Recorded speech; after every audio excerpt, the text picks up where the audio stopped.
రాధిక అమ్మా, మీ నాన్నగారు పోయి ఈ రోజుతో 10 ఏళ్లు పూర్తయ్యాయి. కానీ ఈ 10 ఏళ్ళు 10 నిమిషాల్లా గడిచిపోయాయి.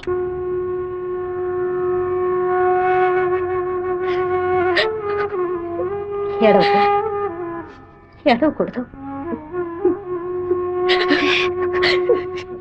ఎందుకమ్మా ఏడుస్తున్నా? నా కొడుకు చచ్చిపోయాడురా.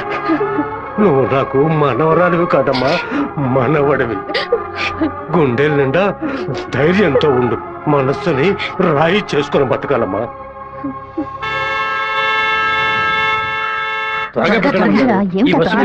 మళ్ళీ 1 బస్కి వెళ్ళాలి. దాన్ని ఆడ పెద్ద సమస్యగా ఆయన నన్నే చూస్తున్నట్టు పిరికి వెద్దవి కనుక నీకెవడు పిల్లని ఇవ్వడం లేదు, అర్థమైందా? నాకేవు, నేను తీసుకొస్తాను, నువ్వు పద పద. అందరం కలిసి ఒకసారి మాట్లాడుకుందాం. అప్పుడు కూడా కుదరకపోతే తర్వాత చూసుకుందాం. గంగా, ఏంటా నడక? పిల్లి నడుస్తుంది, కుక్క నడుస్తుంది, కొత్తగా నా నడక గురించి అడుగుతున్నారేంటి? సరే, వాడి సంగతి అలా ఉంచు. ఆ సుబ్బారావు కూడా చేపల పులుసు పట్టుకుని అటు ఇటు తిరుగుతున్నాడే, వాడి సంగతి ఏంటి అంట? చేపల పులుసా? అయ్యో, ఏవే, నువ్వు పెట్టే చేపల పులుసు వాసన నాకు తెలియదా? లేదా క్యారేజ్ లో తీసుకెళ్లేటప్పుడు చప్పుడు రాదా? మన శివకేనండి. ఎప్పుడైనా చేపల పులుసు పెడితే బస్సులో పంపిస్తాను. కొరమీను తలముక్కంటే వాడికి మహా ఇష్టం. నీకు అసలు బుర్రా బుద్ధి ఉందా అంట? ఆడు పాడికి దాన్ని అక్కడ పక్కన పెట్టి బస్సు తోడుకుంటూ ఉంటాడు. మన గిట్టనోడు ఎవడైనా ఆ పులుసులో ఏదైనా కలిపితే ఏం చేస్తావు? నాయనో, ఇందులో ఇన్ని మతలపులున్నాయా? భోంచేయి బావా, భోంచేయి. ఈ మండు టెండలో ఇంతసేపు వెయిట్ చేసి కష్టపడి భోజనం తీసుకొచ్చావు కదరా, నువ్వే ముందు తినాలి. ఎంత నువ్వు నన్ను కోపంలో చావు బాదిరా. భోజనం విషయంలో మాత్రం ఇంత బోళాగా ఉంటావు అనుకోలేదు. నీ ప్రేమకు అసలు ఎలలే లేకుండా పోయాయి. నీ ప్రేమకు నేను ఎప్పుడు బానిసగా ఉంటాను రా. ఏంట్రా సత్తిగా, భోజనం బాగా రుచిగా ఉందా? అమ్మగారి చేతి వంట కదా, మరి మైకం వచ్చేలాగేమి లేదు బావా. ఈ కళ్ళు తిరగడాలు అలాంటిది ఏమైనా? ఎందుకు అలా అడుగుతున్నావు? ఏం లేదు, చాలా దూరం నుంచి భోజనం వస్తుంది కదా, మన శత్రువులు ఎవరైనా విషం గిషం కలుపుకుంటే అయిపోతాను కదా, అందుకే ముందు నీ మీద టెస్టింగ్ చేశా. అరే దుర్మార్గుడా, నువ్వు పెట్టిన భోజనంలో ప్రేమ ఉంటుంది అనుకున్నాను, ఇలా పాయిజన్ ఉంటుంది అనుకోలేదు. 100 మైళ్ళు దాటుకుని భోజనం వస్తుంది, మీరు ఇంకేం బాగుపడతారా? ఒక తల పీసో లెగ్ పీసో తింటావా? పులి కాకలేసిన పిజ్జా తిందో. అయితే పెప్సీ తాగుతుందా? కూడబెట్టిన డబ్బంతా పోగేసి స్థలం కొన్నానే. 7 లక్షలు నమ్ముకునే కదా మన భవిష్యత్తు ఉంది. ఈ నోటీసు చూసిన తర్వాత నేను సగం చచ్చిపోయాను. ఏమిటండి ఇలా మాట్లాడుతున్నారు? అయిపోయింది, ఇంకా మన పిల్లల భవిష్యత్తు అయిపోయింది. ఏంటి క్లాస్ రాకుండా ఇక్కడ కూర్చున్నావు? ఇంట్లో ఒకే ప్రాబ్లం. కొన్ని రోజుల క్రితం మా మావయ్య ఎయిర్పోర్ట్ దగ్గర 2 గ్రౌండ్ల స్థలం కొన్నారు. సడన్ గా ఆ ల్యాండ్ ని తీసుకుపోతున్నారని గవర్నమెంట్ వాళ్ళు నోటీస్ ఇచ్చారు. మా ఫ్యామిలీలో అందరూ చాలా బాధపడుతున్నారు. అది సరే, ఎవరి దగ్గర ఆ స్థలం కొన్నారు? శివ, చెప్పు చేయండి. నేను నీకు విషయం చెప్పినట్టు రాధికాకు తెలీదు. సరే, నేను చూసుకుంటాను. దొంగ చటక ఎందుకులా తలుపు గడియ పెడుతున్నారు? రేయ్ మామా, రేయ్ ఏంట్రా బొత్తిగా మర్యాద తగ్గుతుందా? ఆ ఎయిర్పోర్ట్ పక్కన ఉన్న ప్లాట్ ని ఎవ్వరికి చూపించొద్దు అని చెప్పాను కదా. నువ్వేమో 2 ఏళ్ల క్రితం రామనాథం అనే వ్యక్తికి అమ్మావు. ఎయిర్పోర్ట్ అక్విజిషన్ నోటీస్ చూడగానే వాడు కుటుంబంతో పాటు ఊరేసుకుంటారని తాడుకోవడానికి వెళ్ళాడు. బాగుపడతావా? వాడు మాత్రం ఆ స్థలం కొన్నాడా? మొత్తం 160 మంది కొనుక్కున్నారా? వాళ్ళ గురించి నాకేం దిగులేదు. ఇతని సంగతి ఏంటి? నేను తీసుకున్న ఇంట్రీమ్ స్టే ని ఎయిర్పోర్ట్ అథారిటీ కొట్టేసింది. హైకోర్టుకి వెళ్ళి పర్మనెంట్ స్టే తీసుకుంటే సరిపోయా. నీతో ఇలా మాట్లాడితే వర్కౌట్ అవ్వదు. కానీ రే సత్తిగా, జేసీపీ సత్యమూర్తికి ఫోన్ చేస్తాను. ఏమావా, పోయిన సంవత్సరం మన ఊళ్ళో ఇల్లు కట్టావే, ఎంత అయింది? 20 లక్షలు. ఎందుకు అడుగుతున్నా? ఆ 20 లక్షల్ని 4,000తో నేలమట్టం చేస్తాను చూడు. ఏంది? 6 గంటలు జేసీపీ రెంట్ 3,000, 500 బయట 500 డీజిల్. నేను ఓకే అంటే కొంచెం ఏంద్ర నువ్వు అనేది? జేసీపీ సత్యమూర్తి అన్నానా? ఒక 6 గంటల సేపు జేసీపీ కావాలి, కొంచెం లైన్ లో ఉండండి. కుదరదని ఎక్స్ట్రా చేసావనుకో, జేసీపీ ఇంట్లో ఇంటిని కూల్ చేయాలి, డీజిల్ పోసుకొని రెడీగా ఉండండి. కొత్తలే కానీ వాస్తు బాగోలేదు. ఇప్పుడు నేను చేయమంటావురా? ఏడుస్తున్నారు రామనాథం, నవ్వాలి. లేదు, డీజిల్ పోసుకొని రెడీగా ఉన్నారట. ఫోన్ పెట్టరా ముందు. ఇలా చూడండి సార్, 2 ఏళ్లకు ముందు ఆ స్థలం 7 లక్షలు కొన్నారు. ఇప్పుడు దాని విలువ 10 లక్షలు ఉంది. నేను కాదంటోలా, కానీ నేను 8 లక్షలే ఇవ్వగలను. మీ ఒరిజినల్ డాక్యుమెంట్లు ఇచ్చేసి ఈ అగ్రిమెంట్ లో సంతకం పెట్టండి. మినిస్టర్ చేత రికమెండ్ చేసి ఉంటే పోయి ఉండేది. పోయిపోయా కుర్ర కుంకల చేత సెల్ ఫోన్ లో జేసీబీ మిషన్ పెట్టుకున్నారండి. చెప్పు రాధిక. మా ల్యాండ్ ప్రాబ్లం సాల్వ్ అయిపోయింది. ఆ ఓనరే స్వయంగా వచ్చి డబ్బు చెల్లాడు. ఎవరో రికమెండ్ చేశారు. సంతోషంలో ఏం చేయాలో అర్థం కావట్లేదు. ఒక పని చెయ్యి, నీ ఇంటి పక్కన ఉన్న శివాలయానికి వెళ్ళి శివుడికి ఒక అర్చన చేయించు. లేట్ చేయకుండా అక్కడికి వెళ్ళు. సరే. అన్నా మీరు అనుకున్నట్టు ఎమ్మెల్యే తప్పుడు రూట్ లోనే వెళ్తున్నాడు అన్న. నదిలోంచి ఇసుక తీసే క్వారీ కాంట్రాక్ట్ ని ముద్దు కృష్ణ అనే బినామీ పేరుతో వీడే నడుపుతున్నాడు. రోజుకి 250 లోడ్లే తీయాలయ్యా, కానీ వీడు 450 లోడ్ల దాకా తీస్తున్నారు. ఆ మన్నం తట్టుని వైజాగ్ తరలించి అక్కడ పోర్టు ద్వారా విదేశాలకు ఎగుమతి చేస్తున్నారయ్యా. మన దగ్గర అన్ని ఆధారాలు ఉన్నాయా. తహసీల్దార్ గారు కూడా వచ్చారు. రమ్మని చెప్పండి. చెప్పండి. నమస్కారం. ఏంటి సార్ ఇదంతా? రాజకీయ నాయకుల అధికారం ముందు మేము ఏం చేయగలమండి? గవర్నమెంట్ ఉద్యోగులు ఇట్లా మాట్లాడచ్చా? అనంతపురానికి నీటి సరఫరా ఉండదు, సాగు చేయడానికి ఈలుగా ఉండదు అని వ్యవసాయాన్ని మూలన పడేశారు. జరిగే కొద్ది వ్యవసాయం భూగర్భ జలాలపై నమ్ముకునుంది. ఏటి పనులను శుభ్రంగా ఊడ్చేస్తే బోర్లో నీళ్ళు ఎక్కడి నుంచి వస్తాయి? భూమాత దగ్గర నుంచి మట్టి దోచేయడం అనేది కన్న తల్లి దగ్గర గర్భసంచిని దోచుకోవడంతో సమానం. ఇప్పుడు ఏడన్నాడు రాజశేఖరుడు. ఇప్పుడు వెళ్ళి అడిగామనుకో అమ్మ మీద ఒట్టేసి నాకేం తెలియదు అంటాడు. ఎందుకంటే బినామీ పేరు మీద వ్యవహారం సాగుతుంది. కొంచెం ఓపికగా ఉంటే వాడిని ఎలాగోలా పట్టుకోవచ్చు. సరే అన్నా నీ గురించి మెసేజ్ వచ్చింది. ఏమనొచ్చిందిరా? పీ ఫర్ పొరమోకు, ఈ ఫర్ ఎద్దు, టీ ఫర్ తీపు, E for enemy, R for rowdy. ఎవరు పంపింది? సెకండరీ అశోక్ అన్న. అశోక్ ఎక్కడ వాడు? ఇక్కడే ఉన్నాడా? నువ్వేనా అశోక్ అంటే? ఏమన్నా మెసేజ్ పంపా? ఎవరు వసంత్ అంటే? ఎవరు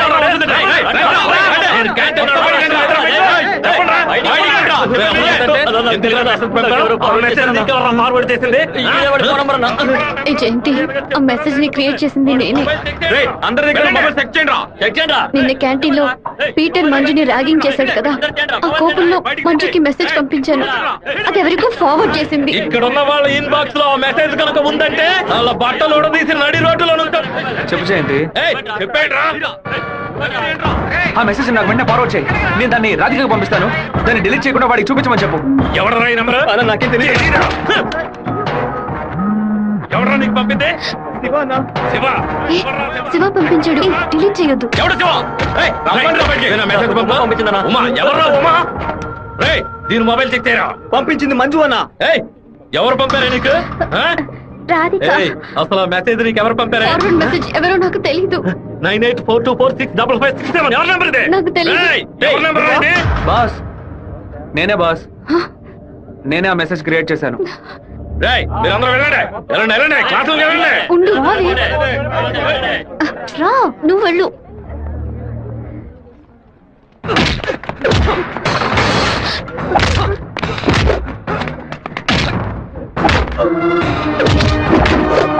నేను వెళ్ళి నిజం చెప్పేశాను. వదులు. నిజం చెప్తే నీ డ్రెస్ చింపేస్తాడు. పర్వాలేదా? రా.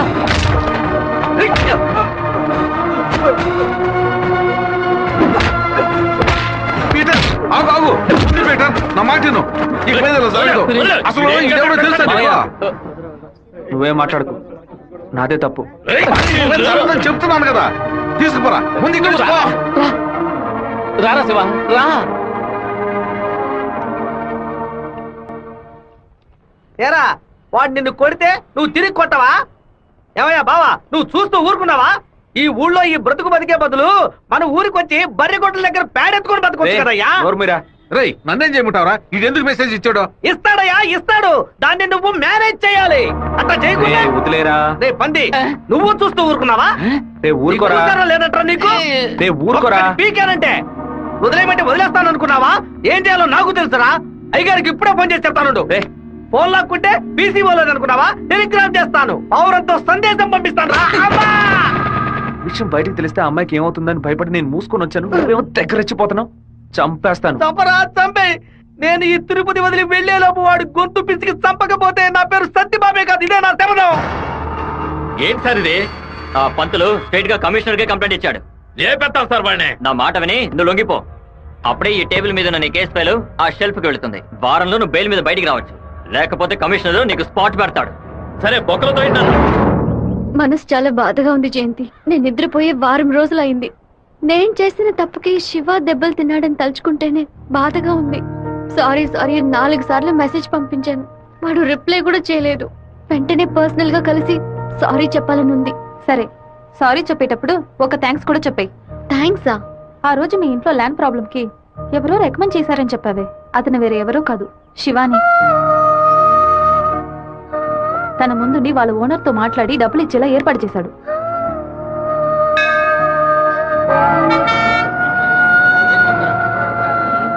రాధిక, నమ శివాయ నమ శివాయ నమ శివాయ. ఏంటి మూడోట్లో ఉన్నావు? అంతా మంచి మూడేలే. శివాకి సారీ చెప్పబోతున్నావనా? లేదు, ఓకే అని చెప్పబోతున్నాను. Hey, yes, I want to convey my love. లవ్వా? అవును. వాడి అప్రోచ్ నన్ను డిస్టర్బ్ చేసిన క్యారెక్టర్ నన్ను బాగా ఇంప్రెస్ చేసింది. వెంటనే శివతో చెప్పేయాలి. 6 months తర్వాతే శివ నిన్ను మీట్ అవుతాడని చాలా క్యాషువల్ గా చెప్పాడు. ఒకరోజు క్యాలెండర్ తీసి చూశాను. April 1st, fools day. Shiva ఎక్కడ మోసపోతాడని అనుకున్నాను. నువ్వు ఇంత త్వరగా మనసు మార్చుకుంటావని అనుకోలేదు. ఒరే శివ, పీటర్ ఈరోజు జైలు నుంచి వస్తున్నాడట. నువ్వు ఇక్కడ నుండి వెళ్ళిపో. మీరంతా పిరికి పండాలరా. వాడు నా దగ్గరికి రాడరా, ఆ ప్రొఫెసర్ దగ్గరికి వెళ్తాడు. ఆయన ఎందుకు అనవసరంగా వాడి మీద కంప్లైంట్ ఇచ్చాడు? ఒక్కడన్నా మగాడు అనిపించుకున్నాడే. కాలేజీలోకి ఏం జరుగుతుందో చూడు. సరే. రే, నువ్వు నిజంగానే మూడోట్లో ఉన్నావా లేకపోతే మూడోట్లో ఉన్నట్టు నటిస్తున్నావా?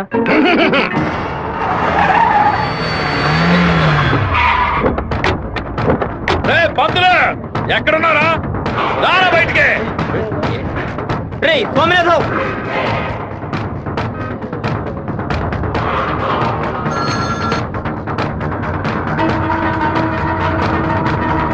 అన్నా అదిగో అక్కడున్నారన్నా. రే స్వామినాథం, నా మీద కంప్లైంట్ ఇస్తే నేను ఊరొద్దులు వెళ్ళిపోతాను అనుకున్నావా? ఈ కాలేజ్ ప్రిన్సిపల్ ఏనని అడగడు. తెలుగు పంతులు నువ్వు నా మీద కంప్లైంట్ ఇస్తావా? నువ్వు బతిమలాడితే నేను వదిలేస్తాను అనుకున్నావా? నువ్వు పెద్ద స్పైవా? బ్రోకర్ పని చేస్తున్నావా? అంటే నువ్వు బ్రోకర్వా? ఏది చెప్పు. నేను ఒక బ్రోకర్ని. వద్దు పేట, వదిలే. వీడి వల్ల నేను 7 ఊసలు లెక్కింటాను సార్. మీరు వెళ్ళండి సార్. ఏది నువ్వు చెప్పు. నేను ఒక బ్రోకర్ని చెప్పు కదా. అయితే ఓ పని చేయి, అందరూ చూస్తుండగా బోర్డు మీద నేను ఒక బ్రోకర్ని అని రాసిరా. వెళ్ళరా, క్షమాపణ వేడుకుంటాను. రాయొద్దండి. ఏమంతో పెట్టుకుంటావా? ఎందుకురా, మొత్తం పోయిందే.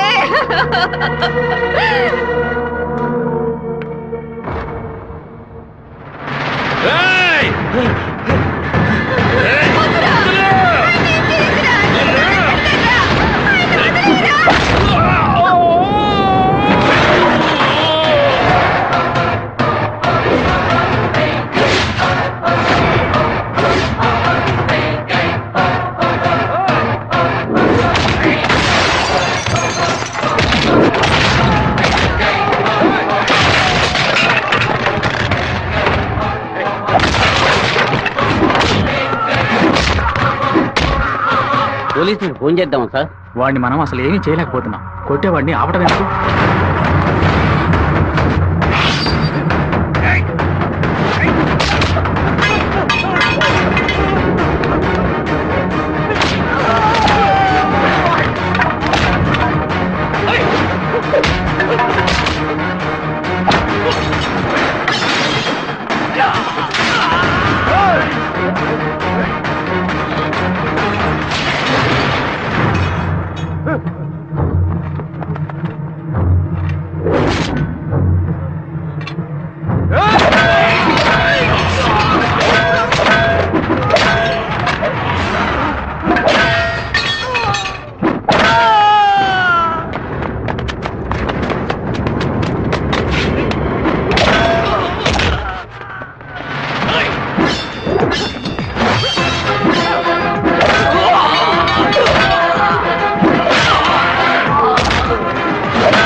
బాబు, నువ్వు అక్కడి నుంచి వెళ్ళిపో.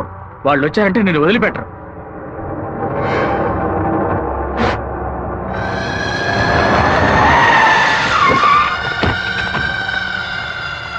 ఆడే అన్న నరకండి రావండి.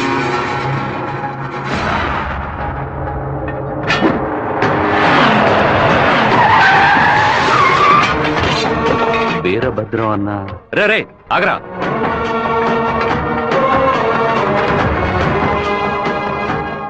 నాన్న ఏంటి? నాన్న వీరభద్రం అన్న కొడుకు. నమస్తే అన్న. తప్పు జరిగిపోయింది, తెలియకుండా తప్పు జరిగిపోయింది. ఓబ్లేసు రౌడీలతో వచ్చావేంటి? ఏంటి గొడవ? ఈ మెంట్లోడన్నా ఏదో తెలియక మీ అబ్బాయితో గొడవ పెట్టుకున్నాడు. నన్ను కూడా ఇరికించేశాడన్నా. ఎవరితో పెట్టుకుంటున్నావో ఎదురుకుండా ఎవరు నించున్నారో చూసి మసలు పోవాలి. నా కొడుకేమన్నా జరిగిందో ముక్కలు ముక్కలుగా నరికి స్వర్ణముఖి నదిలో పారేస్తాను. వీడి తరఫున నేను క్షమాపణ అడుగుతున్నానన్నా. అరే కొండ్రా అందరూ. అన్న బాబు జోలికి ఒక్కడు కూడా రాడన్నా, అందుకు నేను గ్యారంటీ. మీరు బయలుదేరండి అన్నా, నేను చూసుకుంటాను. అన్నా ఏంటన్నా ఇంత పని చేశావు? ఏదో డబ్బులు కొన్నాడన్నా, తీరా చూస్తే వీరభద్రం గారు కొడుకన్నా. కొంచెం మిస్ అయ్యి ఉంటే మా వాళ్ళ తల్లే కాదు నా తల కూడా నరికి పారేసి ఉండేవాడు. దయచేసి నన్ను నా వాళ్ళని ఈ మ్యాటర్ లో మాత్రం ఇన్వాల్వ్ చేయదన్నా, నన్ను వదిలేయన్నా. 57వ సెల్లు. కళ మొత్తం చెదిరిపోతుంది అనుకోలేదు. వాడికి ఎంత కోపమా, ఎందుకలా మూర్ఖంగా బిహేవ్ చేశాడు. ఆ వీరభద్రం వాడి నాన్న టెన్షన్ అవ్వదు, పెద్ద తప్పు చేశాడు. మెంటల్లా మాట్లాడుకో. నా ప్రేమ మొత్తం నా మనసులో దాచిపెట్టుకుంటాను. అతనికి ఏం చెప్పను. నా కళ కళ్ళైంది. ఏంటన్నా ఇంత పెద్దలాడే రాజశేఖరం గారు తిరుపతి పక్కన 7 కోట్ల రూపాయలకు ప్రాపర్టీ కొంటున్నట్ట. ఈ రోజే రిజిస్ట్రేషన్ అట. ఆ దండపాణి గారు వచ్చి చెప్పాడు. తిరుపతి కాళహస్తి మధ్యలో 120 ఎకరాలంట. ఏ రిజిస్ట్రేషన్ ఆఫీస్? చెప్పన్నా. తిరుపతిలో స్థలం కొనుక్కుంటున్నాను. రిజిస్టర్ ఆఫీస్కి వచ్చాయి. ఓకే ఓకే అన్న.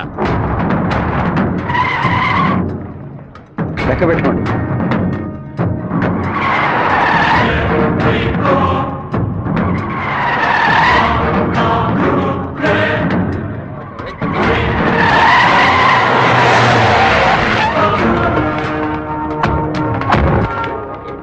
అలా ఇక్కడికి వచ్చారా? ఇక్కడ ఏం చేస్తా ఉంటావు? ఓ స్థల రిజిస్ట్రేషన్ పని మీద వచ్చాను. ఎవరి డబ్బుతో కొన్నావు? ఊరి ప్రజలకు మంచి చేస్తావని నేను ఎమ్మెల్యేని చేస్తే ఏటి మనని దోపిడీ చేసి ఆస్తి సంపాదించుకుంటున్నావా? ఏంటన్నా దోపిడీ గిఫ్ట్ అని మాట్లాడతారు? ఎంత పెట్టి కొన్నావు? 70 లక్షల కన్నా. నువ్వు చెప్పేది నిజమేనా? నిజమేనా? ఆ బండి నా పట్రా. అయ్యా మీ సమస్యల్లో మమ్మల్ని ఇరికించొద్దు. మొత్తం వాల్యూ 7.5 కోట్లు. మాది పెద్ద కుటుంబం. ఈ డబ్బు అందితేనే మా ప్రాబ్లమ్స్ అన్ని సాల్వ్ అవుతాయి. మీ డబ్బుకు వచ్చినటువంటి ఆపద ఏమీ లేదు. కాకపోతే ఈ సమస్య పూర్తయినంత వరకు మీరెవరు ఇక్కడి నుంచి కదలకూడదు. దీనికి ఎక్కడి నుంచి వచ్చాయి నీకు 7,30,00,000 రూపాయలు? కలపకొట్టి నుంచి వచ్చిందా, ఎరువు కొట్టి నుంచి వచ్చిందా? లేదన్నా, భార్య నగలమ్మేను. వ్యవసాయంలో కొంచెం డబ్బు వచ్చింది. ఓహో, నీ పెళ్ళం 40 కిలోల బంగారం తీసుకొచ్చిందా? ఏంటన్నా కొంచెం మర్యాద ఇస్తే ఓవర్గా మాట్లాడుతున్నావు. అనంతపురానికి నేను ఎమ్మెల్యేనా మీరే ఎమ్మెల్యేవా? అన్నిటికీ సంజాయిషులు చెప్పాలా? అందరూ ఇంటి నుంచి డబ్బులు తీసుకొచ్చే పార్టీ పడుతున్నారా?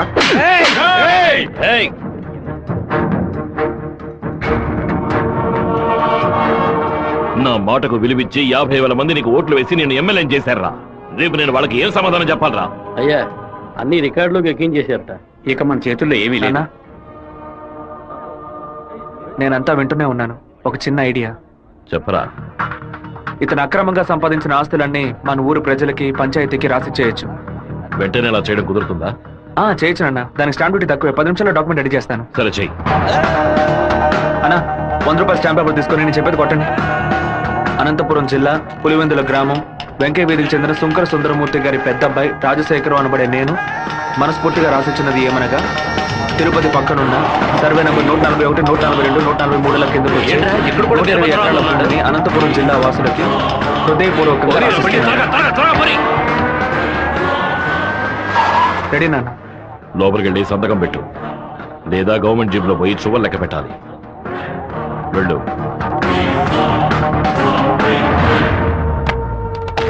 రాజశేఖరం, ఎప్పుడైతే నువ్వు ప్రజల డబ్బుని దోచుకున్నావో అప్పుడే ఎమ్మెల్యేగా ఉండే అర్హతని కోల్పోయావు. ఇంకో 15 రోజుల్లో నువ్వు నీ పదవికి రాజీనామా చెయ్యాలి. అనంతపురంలో బై ఎలక్షన్స్ రావాలి.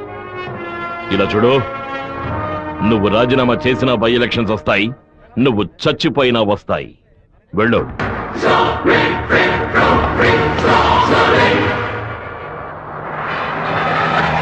ఏంటన్నా ఇది?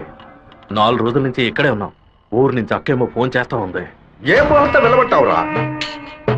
వాడు నన్ను కొట్టిన విషయం జిల్లా అంతా తెలుసుంటుంది. మానం పోయింది, మర్యాద పోయింది, దాచుకున్న డబ్బు అంతా పోయింది. ఆ పిల్ల నా కొడుకు ఐడియా వల్ల వీరభద్ర కాడు నా ఆస్తి మొత్తం రాసిస్తున్నాడు. ఆ నా కొడుకుని లేపేయకుండా ఊళ్ళకి వచ్చిన భార్య కూడా నాకు మర్యాద ఇవ్వదు. ఆ ఓబులేషన్ రమ్మని చెప్పు. హైదరాబాద్ లో మన పార్టీ మీటింగ్ వెళ్తున్నాను. రేపటికల్లా వీరభద్ర కొడుకు చావాలి. అన్నా మళ్ళీ తప్పు చేద్దాం. నేను నిన్ను చేయమంటల్లా, బెజవాడి నుంచి మనుషులు రప్పిస్తాను. నువ్వు నీ వాళ్ళు మూల నుంచి చూడండి, మధ్యలో దూరి కెలక్కండి. సరే అన్న. మనల్ని వీడి వీరభద్రాన్న కత్తికి బలి చేసేలా ఉన్నాడు. రేపు ఉదయం లేవగానే ఈ ఊరి నుంచి ఎస్కేప్ అయిపోవాలి.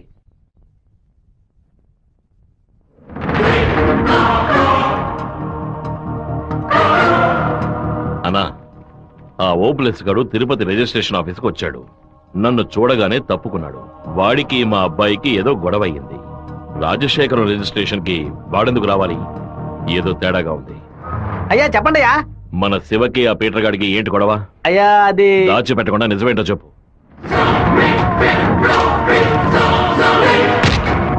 నా దగ్గర దాచేశారు కదూ. కావాలనే గొడవ పెట్టుకున్నాడు. ఇందులో ఏదో మతలబు ఉంది. టీ మొహాన్న పోసిన ఆ నిమిషంలోనే వాడి చేతి నరికి పారేస్తుండాలి. గొడవలేం పెట్టుకోవద్దని మనమే కదే చెప్పండి. అవును, నేను ఒక బుద్ధి లేని మనిషిని. నా మాట గౌరవం ఇచ్చే నా కొడుకు ఊరికే ఉన్నాడు. రండి ఆ ఓబ్లేస్ గారిని కలిసొద్దాం. ఏంటన్నా సడన్ గా ఈ ట్రిప్ ఏంది? రే డోంగ్రే, కొడుకు ఏదైనా అయితే అబ్బకి ఎక్కడో మండుద్రా. అందుకే మనం అసలు ఈ ఊళ్ళో లేవు. చూసావా అందులోనే లైన్ లోకి వచ్చేసాడు. అన్నా చెప్పన్నా. ఓబ్లేస్ ఎక్కడున్నావు? వైజాగ్ లో ఉన్నా అన్న. ఏదైనా పరిపడిందన్నా? నేను ఇప్పుడు ఫోన్ కట్ చేస్తాను. నువ్వు అక్కడ ఉన్న ల్యాండ్ లైన్ నుంచి నాకు ఫోన్ చెయ్యి. ఎందుకన్నా? నువ్వు వైజాగ్ లోనే ఉన్నావా లేదా అని తెలియద్దు. ఇప్పుడే అన్నారు రేణు కూడా దాటి పెడుతున్నాను. ఎందుకు అబద్ధం చెప్పావు? దొరికిపోయావు. నాకు దీనికి ఏ సంబంధం లేదన్నా. ఆ రాజశేఖరమే బెదవాడినిచ్చి బందర్ నుంచి మనుషులు రప్పించి బాబు నిజాలని చూస్తున్నాడు. ఏమన్నావురా? ఈ విషయం మీకు తెలీదా? నా కొడుకు ఒంటి మీద చిన్న గీత పడినా సరే తిరుపతిలో ఉన్న రౌడీలందరినీ ముక్కలు ముక్కలుగా నరికి పారేస్తానా? రారా తిరుపతికి.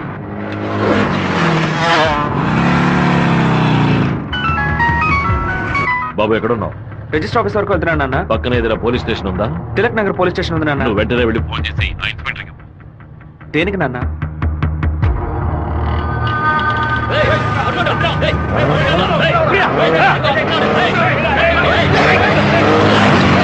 మాధవరావు ఎక్కడున్నావు? విషయం ఏంది బావా?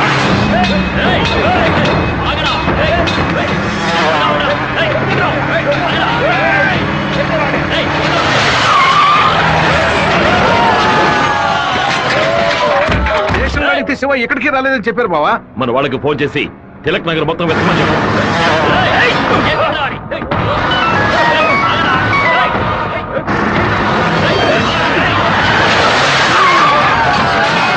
చెప్పండి అన్న.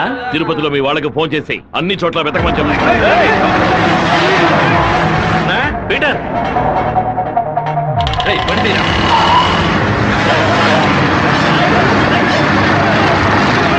తిరుపతిలో ఏ ఒక్క చోట వదలకుండా మన వాళ్ళతో వెతికించు.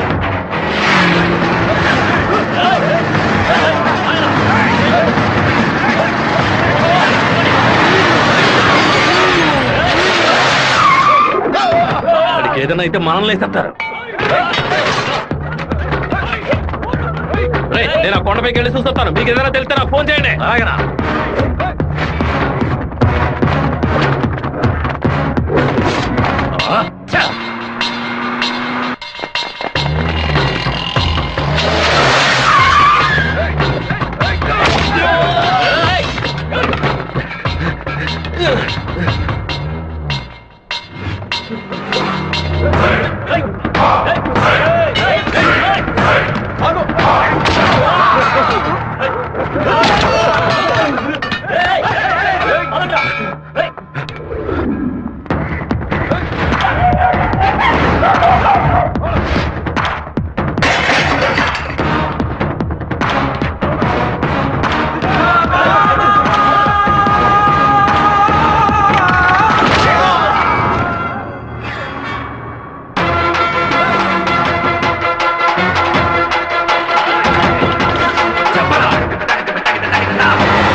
సరేనండి చెప్పేస్తా.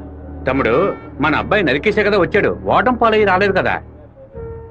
ఏ గొడవలకైతే పోకూడదు అని నా బిడ్డ దూరంగా ఒదిగి ఒదిగి ఉన్నాడు, వాడే కత్తి పట్టుకునేలా చేశారు. ఇలా చూడు ఓబులేసు, రోడ్లో వచ్చేపోయే వాళ్ళందరూ సెల్ తో ఫోటోలు తీశారు. ఈవినింగ్ పేపర్ లో న్యూస్ వచ్చేస్తుంది. ఖచ్చితంగా రిమాండ్ చేసే తీరాలి. కేసు రాసేటప్పుడు పర్సనల్ మోటివ్ వేయలేదు, ఆత్మరక్షణ కోసమే నరికాడని రాయి. మెయిన్ మ్యాటర్ లో నరికినోడే స్వయంగా సరెండర్ అయ్యాడు అని అండర్లైన్ చేసి మరీ రాయి. అప్పుడేనయ్యా బాబుని బెయిల్ మీద విడిపించగలం. ఎంతో చెప్పి చూశానన్నా, 15 రోజులు రిమాండ్ లో ఉంచి తీరాలని ఇన్స్పెక్టర్ అంటున్నాడన్నా. నా మనుషులు 4 లోపల సబ్ జైల్లో ఉన్నారన్నా. బాబుని జాగ్రత్తగా చూసుకుంటారు. అన్నీ నాకు తెలియకుండా దాచిపెట్టేశాను. రాజకీయ నాయకులను నమ్ముకునే మేము పొట్ట కడుపుకుంటున్నాం. నన్ను ఏం చేయమంటావన్నా? క్షమించన్నా. వెళ్ళు వెళ్ళు. రాజశేఖర్ ఇప్పుడు ఎక్కడ ఉన్నాడు? పార్టీ మీటింగ్ అని హైదరాబాద్ వెళ్ళాడు. చిన్నగా హైదరాబాద్కి పోనిపో. వాడు శాస్త్రసభ నుంచి బయటకు వచ్చేటప్పుడు అక్కడే వాడిని నరికి పారేస్తా. నాన్న మీరేం టెన్షన్ అవ్వకండి. మీరు కంగారు పడితే వాళ్ళు వేసిన ప్లాన్లో సగం గెలిచినట్టే. మీరు ఊరికి బయలుదేరండి. తర్వాత ఏం చేయాలో మెల్లగా ఆలోచించుకోవచ్చు. అయ్యా టైం అయింది, కోర్టుకు తీసుకెళ్ళాలి.